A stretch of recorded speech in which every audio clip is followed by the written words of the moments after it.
Hello दोस्तों, मैं आपकी राधिका और एकादशी की आप लोगों को बहुत बहुत शुभकामनाएं। बड़ा ही प्यारा सा सुंदर सा छोटा सा गीत लेके आई हूँ। देखिए आप लोगों को कैसे लगेगा जरूर बताइएगा। तो आप लोग गीत सुनिए, बड़ा ही सुंदर है। संतन की प्यारी एकादशी, भक्तन की प्यारी एकादशी, संतन की प्यारी एकादशी, भक्तन की प्यारी एकादशी।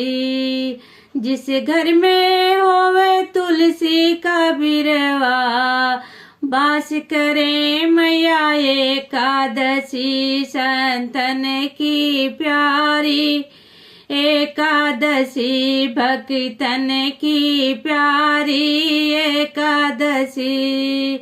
जिस घर में होए लड्डू गोपाला, जिस घर में होए लड्डू गोपाला, नन्हे मुन्ने की होवे किलकार एकादशी, संतन की प्यारी एकादशी, भक्तन की प्यारी एकादशी।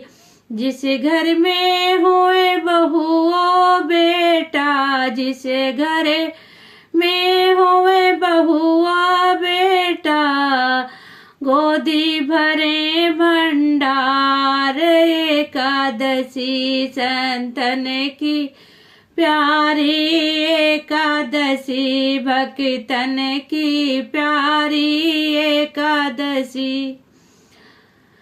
माता रानी सभी की गोदी भरते हैं। जिसके घर में बहू बेटे हैं सबकी गोदियां भरती हैं माँ भगवती। बोलो एकादशी मैया की जय हो।